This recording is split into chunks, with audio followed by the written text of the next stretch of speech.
اب جو منظر آپ دیکھ رہے ہیں یہ روضہ جناب عباس علمدار کا ہے۔ میرے دوست قائم امروزی نے کہا ہے کہ جنہیں بھی حق نے بنایا تھا کربلا کے لیے، جنہیں بھی حق نے بنایا تھا کربلا کے لیے، یہ سب کے سب ہی نمونہ تھے دوسرا کے لیے، مگر یقین ہے قائم کے حضرت عباس بطور خاص بنائے گئے وفا کے لیے۔ یہ عباس ہماری امیدوں کے آخری منزل، ہماری تمناؤں کا مرکز، ہماری حاجتوں کی روائی کا مرکز عباس جن کا نام آج بھی اندھیرے میں انسان کو سہارا دے، ٹھوکر کھانے والے کی ٹھوکر، انسان ٹھوکر کھانے سے بچ جائے، کوئی بیڑا رات کی تاریکی میں پریشانی کے عالم میں اگر آواز دے تو عباس کو آواز دے، کوئی جوان بیٹے کی ماں بیٹے کی جدائی میں اگر پکارے تو عباس کو پکارے۔ نہ معلوم عباس کے نام میں کیا کشش ہے کہ فاطمہ کی بیٹی جب شام غریبہ کو نکلی ہے سکینہ کو تلاش کرنے تو سب سے پہلے نہر کی طرف گئی تھی اور آواز دی تھی عباس یہاں سکینہ تو نہیں آئی؟ جب کوئی جواب نہیں آیا تو عدال قتل گاہ میں پہنچی تھی۔ عباس عابد بیمار کی بزم میں ایک چھوٹا سا بچہ داخل ہوا، عابد بیمار اپنی مسند سے کھڑے ہو گئے، زمانے کے امام ہیں، تو بچے کو اپنے جانے کو دکھلا کے کہا یہ میرے چچا عباس کا بیٹا ہے، یہ میرے چچا عباس کا بیٹا ہے، حسین کا علمدار عباس، حسین کا بھائی عباس، میر انیس کے مرثیے کا ایک بند ہے جو شہزادی زینب کی زبان سے انہوں نے جناب عباس کے فضائل بیان کرتے ہوئے کہا ہے۔ عباس کے متعلق عاشق، غلام، خادم دیری میں جانثار، فرزند، بھائی، زینت پہلی وفا شعار، جرات، یادگار قدر، فخر روزگار، راحت رفا، مطیع نمودار نامدار، صفدر ہے، شیر دل ہے، بہادر ہے، نیک ہے، بے مثل سینکڑوں میں ہزاروں میں ایک ہے، بے مثل سینکڑوں میں ہزاروں میں ایک ہے۔ یہ عباس کی ذات گرامی ہے۔ اس روضہ اقدس سے آج بھی معجزات ظاہر ہیں، اس حرم اطہر سے آج بھی معجزات ظاہر ہیں۔ 12 محرم کا واقعہ ہے کہ جب بنو اسد اہل بیت کے لٹے ہوئے قافلے کے جانے کے بعد شہداء کو دفن کرنے کے لیے آئے تھے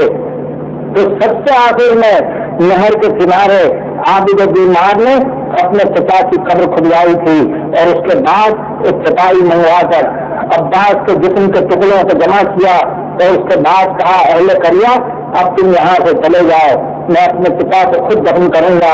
یہ کہہ کر میرا بیمار امام اس لاشے کو لے کے قبر میں اترا۔ بنو اسد کا راوی کہتا ہے بہت دیر ہو گئی، جب عابد بیمار باہر نہ آئے تو ہم قبر کے کنارے پہنچے، ہم نے دیکھا کہ بیمار امام اپنا سر عباس کے سینے پر رکھے ہوئے ہے، زار و قطار رو رہے ہیں اور کہہ رہے ہیں اے میرے غیرت مند چچا، اے میرے حمیت والے چچا، آپ یہاں سو رہے ہیں اور آپ کی بہنیں کوفے کے بازاروں میں سر ننگے پھرائی جا رہی ہیں۔ عباس کی وجہ سے شہزادی کے پردے کے محافظ ہیں، عباس کی وجہ سے عباس کی ماں کو یقین ہے کہ جب تک میرا لال زندہ ہے کسی کی جرت نہیں، کسی کی مجال نہیں کہ لگتے دلے فاطمہ کی طرف آنکھ اٹھا کر دیکھے۔ اسی وجہ سے جب 28 رجب کو یہ قافلہ چل رہا تھا تو سب سے آخر میں ام البنین نے اپنے بیٹے کو بلا کے کہا تھا عباس تم جا رہے ہو مگر تمہارے ساتھ فاطمہ کی بیٹیاں ہیں، زہرا کی کمائی سے ہوشیار رہنا عباس۔ اور یہی وجہ تھی کہ جب واقعہ کربلا کی سرکاری اطلاع 20 محرم کو مدینے پہنچی اور والی مدینہ نے اہل مدینہ کو مسجد نبوی میں جمع کر کے کہا اہل مدینہ وہ قافلہ جو یہاں سے کربلا کے لیے چلا تھا وہ کربلا میں لٹ گیا، حسین قتل ہو گئے اور اہل بیت حسین کو عقید کر کے والی شام کے پاس بھیجا جا چکا۔ والی مدینہ کہتا ہے یہ میرے فکرے تمام نہ ہوئے تھے کہ مسجد کے گوشے سے بیوی اٹھی،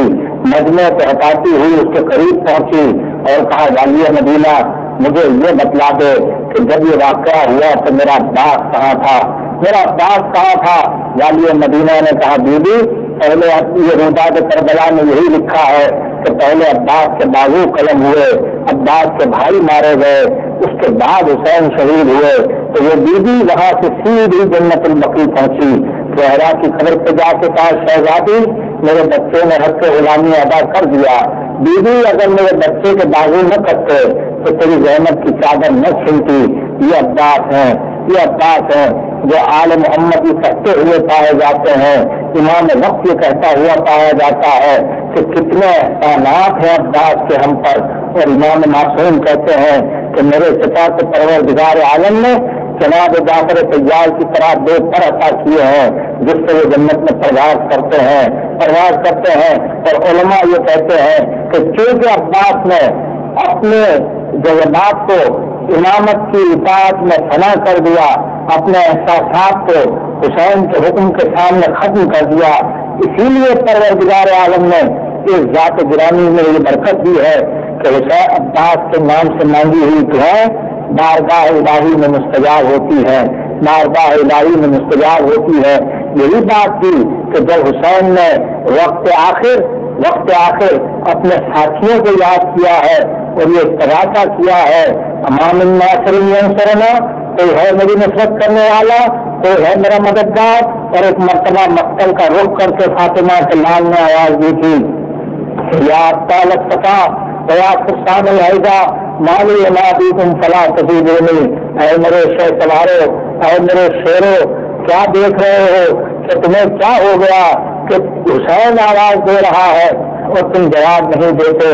مقاتل لکھتے ہیں کہ شہداء کے لاشیں تڑپ اٹھے، عباس نہر کے بے قرار ہو گئے تو ایک مرتبہ حسین بن علی نے نہر کی طرف رخ کر کے کہا وہ نہ بے چین آتا ہے